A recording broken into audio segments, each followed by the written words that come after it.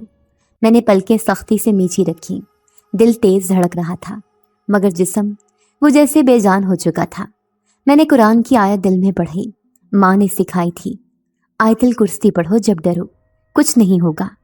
میں نے دل میں دہرائی بار بار اور سانسوں کی رفتار آہستہ ہونے لگی، لیکن وہ عجیب احساس جیسے کوئی یہاں ہو وہ ختم نہیں ہوا، بس گہرا ہوتا چلا گیا۔ شاید یہ کمرہ میرے جیسے لوگوں کے لیے ہی تھا، تھکے ہوئے، روٹھے ہوئے، دنیا سے نظر چرائے ہوئے۔ یہاں دیواریں بولتی نہیں تھیں مگر سنتی ضرور تھیں۔ یہاں خاموشی خوف سے زیادہ تسلی دیتی تھی۔ یہاں کی ٹھنڈک میرے دل کی آگ بجھاتی تھی، اور شاید صرف شاید یہاں کوئی اور بھی تھا جو مجھ جیسے سکون کی تلاش میں قید تھا۔ لیکن میں نے خود کو سمجھایا یہ سب کچھ بھی نہیں، صرف تھکن ہے۔ دن بھر کی بھاگ دوڑ، ذلت، غربت اور یہ اندھیرا سب مل کر وہم بن جاتے ہیں۔ میں نے خود کو نیند کے حوالے کر دیا، کیونکہ بیداری میں اب کچھ باقی نہ بچا تھا۔ آنکھیں بند ہوئیں تو جیسے کسی نے میرے سر پر ہاتھ رکھا ہو، یا شاید میں خود کو تسلی دے رہی تھی۔ باہر شادی کا شور تھا، روشنی تھی، کہکے تھے، مگر میں خالی کمرے میں پڑی خاموشی کے ساتھ سوتی رہی، بس اس امید میں کہ صبح جب آنکھ کھلے تو سب کچھ معمول پر آ جائے۔ مگر دل کے کسی گوشے میں یہ احساس باقی رہا کہ شاید کچھ غیر معمولی ہوا تھا۔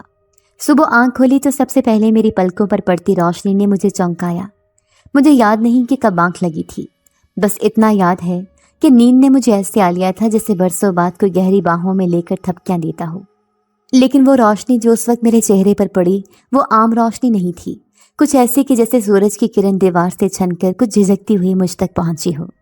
میں نے آنکھیں پوری کھولی اور جیسے اٹھنے کے لیے ہاتھ بڑھایا، احساس ہوا کہ کمرے کی فضا میں کچھ بدلا سا ہے۔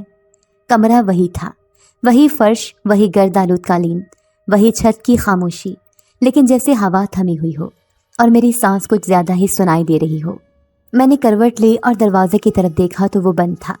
یہ کوئی حیرت کی بات نہ تھی، میں نے تو رات خود ہی آہستگی سے دروازہ بند کیا تھا تاکہ باہر کی آوازیں نہ آئیں، تاکہ میں کچھ دیر خود سے، اپنی تھکن سے اور اس خاموشی سے ایک ہو سکوں۔ لیکن جب میں نے ہاتھ بڑھا کر دروازہ کھولنا چاہا تو ہینڈل جیسے جام ہو چکا تھا۔ پہلے تو لگا شاید زنگ لگ چکا ہو۔ میں نے تھوڑا زور لگایا مگر ہلکا سا بھی نہ ہلا۔ دل میں خفیف سا ڈر آیا، مگر میں نے خود کو سمجھایا شاید باہر سے کوئی بچہ کھیلتے کھیلتے بند کر گیا ہو۔ میں نے دروازے کے نچلے حصے پر زور سے تھپ تھپایا، کسی کو آواز تو آئے گی۔ اماں، میں نے پکارا، پھر 2-3 بار اونچی آواز میں، پھپھو، کوئی ہے؟ دروازہ کھولو۔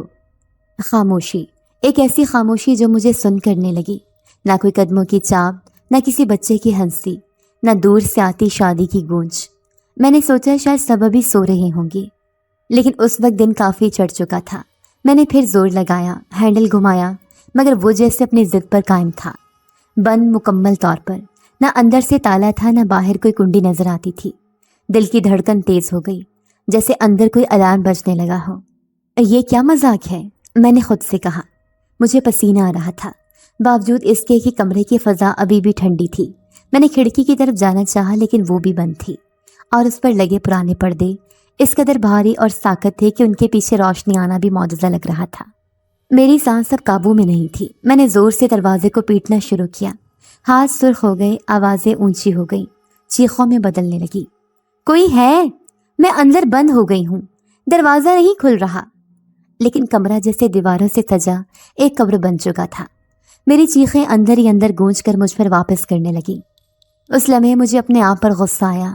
میں نے خود ہی آ کر اس کمرے میں پناہ لی تھی، صرف اس لیے کہ باقی دنیا سے کچھ لمحے دور ہو سکوں، لیکن اب یہ پناہ میری قید بن چکی تھی۔ آنکھوں سے آنسو نکلنے لگے، مگر دل چیخ رہا تھا، یہ کیسا دروازہ ہے جو بند ہے لیکن بند بھی نہیں؟ کیا کسی نے جان بوجھ کر بند کیا؟ مگر کون اور کیوں؟ سب جانتے تھے میں اس طرف آئی ہوں، اماں بھی جانتی تھیں۔ پھر اسی الجھن میں گھنٹہ گزرا یا 2، مجھے اندازہ نہیں ہوا۔ میں بیٹھ گئی، دروازے سے ٹیک لگا کر، تھک چکی تھی، ڈر چکی تھی، مگر ایک عجیب سا سناٹا دل پر چھایا ہوا تھا، جیسے کمرہ کہہ رہا ہو بس بیٹھ جا، یہی رہ، تو ہی تو میری ہے۔ پھر عین اسی لمحے جب میں نے ہار مان لی، دروازہ خود بخود آہستہ آہستہ چرچراتے ہوئے کھل گیا، نہ زور سے نہ دھکے سے، بلکہ جیسے کسی نے بہت نرمی سے، شفقت سے، چپکے سے اسے کھول دیا ہو۔ میری آنکھیں پھیل گئیں، سانس رک گئی، میں وہیں زمین پر بیٹھی رہ گئی، نہ آگے بڑھی نہ پیچھے ہٹی۔ دروازے کی در سے باہر کی روشنی اندر پڑی اور سامنے صحن کی ایک جھلک نظر آئی، زندگی جیسے پھر سے لوٹ آئی ہو۔ میں فوراً کھڑی ہوئی، باہر نکلی جیسے قید سے آزاد ہوئی ہوں۔ باہر سب کچھ معمول پر تھا، خواتین صبح کی چائے، بچے کھیلتے، پھپھو کی آواز۔ اور جب میں نے پھپھو کو جا کر بتایا کہ میں اندر بند ہو گئی تھی اور دروازہ کسی طرح نہیں کھل رہا تھا، تو وہ ہنسی، جیسے میں کوئی پاگلوں کی باتیں کر رہی ہوں۔ ارے تو دروازہ خود ہی بند کر کے سو گئی ہوگی، اندر سے کنڈی لگ گئی ہوگی، نیند میں کرتی ہوگی۔ میں نے کہا، نہیں پھپھو، میں نے اندر سے کچھ نہیں بند کیا تھا، ہینڈل ہی نہیں ہل رہا تھا۔ تو انہوں نے ہنستے ہوئے کہا، او ہو بیٹا، شاید تم پر سستی غالب تھی، ویسے بھی تم لوگوں کو ہم جیسے گھروں کی ہوا راس نہیں آتی۔ سب نے کہکا مارا اور مجھے لگا جیسے میرے اندر جو خوف پل رہا تھا اس کا کسی کو اعتبار ہی نہیں۔ اماں نے میرا ہاتھ تھاما، آنکھوں میں تشویش تھی مگر خاموش تھیں، جیسے وہ بھی خود کو سمجھا رہی ہوں یہ سب تھکن کا اثر ہے۔ لیکن میرا دل وہ اب ماننے کو تیار نہ تھا کہ یہ سب خواب تھا، ایک دروازہ جو بند تھا مگر بند بھی نہ تھا، ہینڈل جو جام ہو گیا تھا اور پھر بغیر کسی سبب کے کھل گیا۔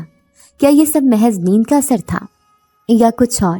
دروازہ تو بہرحال کھل گیا تھا مگر میرے اندر جو بند ہو گیا تھا وہ کچھ اور ہی تھا، اعتماد، تحفظ کا احساس، یا شاید دنیا پر وہ آخری بھروسہ جو ایک تھکی ہاری لڑکی کو جینے کے لیے درکار ہوتا ہے۔ باہر سب کچھ پہلے جیسا تھا مگر میرے لیے سب کچھ بدل چکا تھا۔ میں نے محسوس کیا کہ میری ذات اب مزید چھوٹی ہو چکی ہے، جیسے کسی نے میرا قد زمین سے بھی نیچے کر دیا ہو۔ میری ماں نے صبح جب مجھے تھکن زدہ آنکھوں سے دیکھا تو آہستہ سے سر پر ہاتھ پھیرا، جیسے کہہ رہی ہوں، بیٹا، دنیا میں ہمارے لیے سکون کم ہے، برداشت زیادہ۔ لیکن وہ کچھ بولی نہیں، صرف وہی مانوس خاموشی، وہی خاموشی جو میرے دل میں چیخ بن کر گونجتی رہی۔ اور اسی دن سے وہ خالی کمرہ میرے لیے اکلوتی جائے پناہ بننے لگا، وہی کمرہ جس میں میں پہلی بار قید ہوئی مگر جس کی تنہائی دنیا کی بے رحمی سے کم تکلیف دے لگی۔ اور پھر جیسے پھپھو کو موقع مل گیا ہو میری غیر حاضری کا، وہ اماں کی کان میں طنز بھرے جملے بولنے لگی، لیکن اتنے آہستہ نہیں کہ میں نہ سن سکوں۔ تم جیسے لوگ شادیوں میں مہمان نہیں، بوجھ بن کر آتے ہیں، ایک تو آنے کی اجازت مانگی بھی نہیں، اوپر سے کام بھی نہیں سنبھالتے، جیسے کوئی ان کی خدمت کو ہے یہاں۔ میری ماں نے جھک کر برتن سمیٹے، ہلکے ہونٹوں سے کہا، میں اور امرین تو آپ ہی کی کام کر رہے ہیں رانا۔ لیکن پھپھو ہنس دیں، وہ کہہ جو عزت کی چادر چاک کرنے والا ہوتا ہے، ہاں ہاں کر تو رہے ہو مگر یہ کام نوکر بھی کر سکتے تھے، تم لوگ تو بس احسان جتانے آئے ہو کہ ہم نے شادی میں بلا لیا۔ میں وہیں پاس ہی کھڑی تھی، پلیٹیں لے کر آ رہی تھی، میرے ہاتھ کانپنے لگے اور پلیٹ سے شور اٹھا۔ پھپھو نے دیکھا، تیور چڑھا لیے، دیکھا بس تماشا بناتی ہے یہ لڑکی، خود کو کیا سمجھتی ہے؟ آج کل کی بچیاں بس ادائیں دکھاتی ہیں، کچھ آتا نہیں، صرف طرز کھلوا سکتی ہیں۔ سب عورتیں چپ تھیں، کچھ نظریں چرا رہی تھیں، کچھ نے مسکراہٹوں سے میری ذلت کی گواہ بن چکی تھیں۔ ماں میری طرف نہیں دیکھ سکی، ان کی گردن جیسے رسی سے بندھی ہو، وہ ہر تانے پر اور زیادہ جھکنے لگی، ہر تانا ان کی خاموشی سے زیادہ بلند ہونے لگا، اور میں سب سن کر بھی اندر ہی اندر سن ہوتی جا رہی تھی، جیسے بدن کا گوشت نہیں رہا، صرف آنکھیں باقی ہیں اور وہ بھی اندر سے ٹوٹ چکی ہیں۔ میں ہر دن وہی اس خالی کمرے میں واپس جانے لگی، دن میں کئی بار وہ کمرہ جیسے میرے انتظار میں ہوتا، جیسے مجھ سے ہمدرد ہو۔ مجھے وہاں پر ایک عجیب سا سکون کھنچاؤ محسوس ہونے لگا۔ جب باہر پھپھو اپنی سہیلی کو بلا کر ماں کی ذات پر طنز کرتی، جب وہ اماں سے پوچھتی، تمہارے خاوند کے پاس کچھ ہے بھی اپنی بھانجے کو دینے کے لیے کہ بس یوں ہی تم لوگوں کو یہاں دھکیل دیا؟ جب وہ میری کم عمری اور بے نقاب غربت کو نشانہ بنا کر کہتی، بیٹی کو رخصت کرنے کا سوچا بھی ہے یا بس دوسروں کے گھروں پر نظریں جما کر عزت بنانی ہے، تب میں پیچھے ہٹتی اور خاموشی سے اس ویران کمرے میں چلی جاتی۔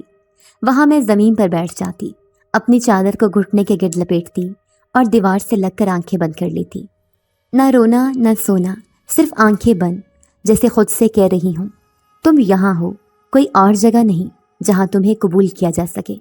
اس کمرے کی سیلن، وہ خراشوں والی دیواریں، وہ سناٹا اب میرے لیے ایک آشنا سا ماحول بن چکا تھا۔ باہر کے ہنستے چہرے، سجے لباس،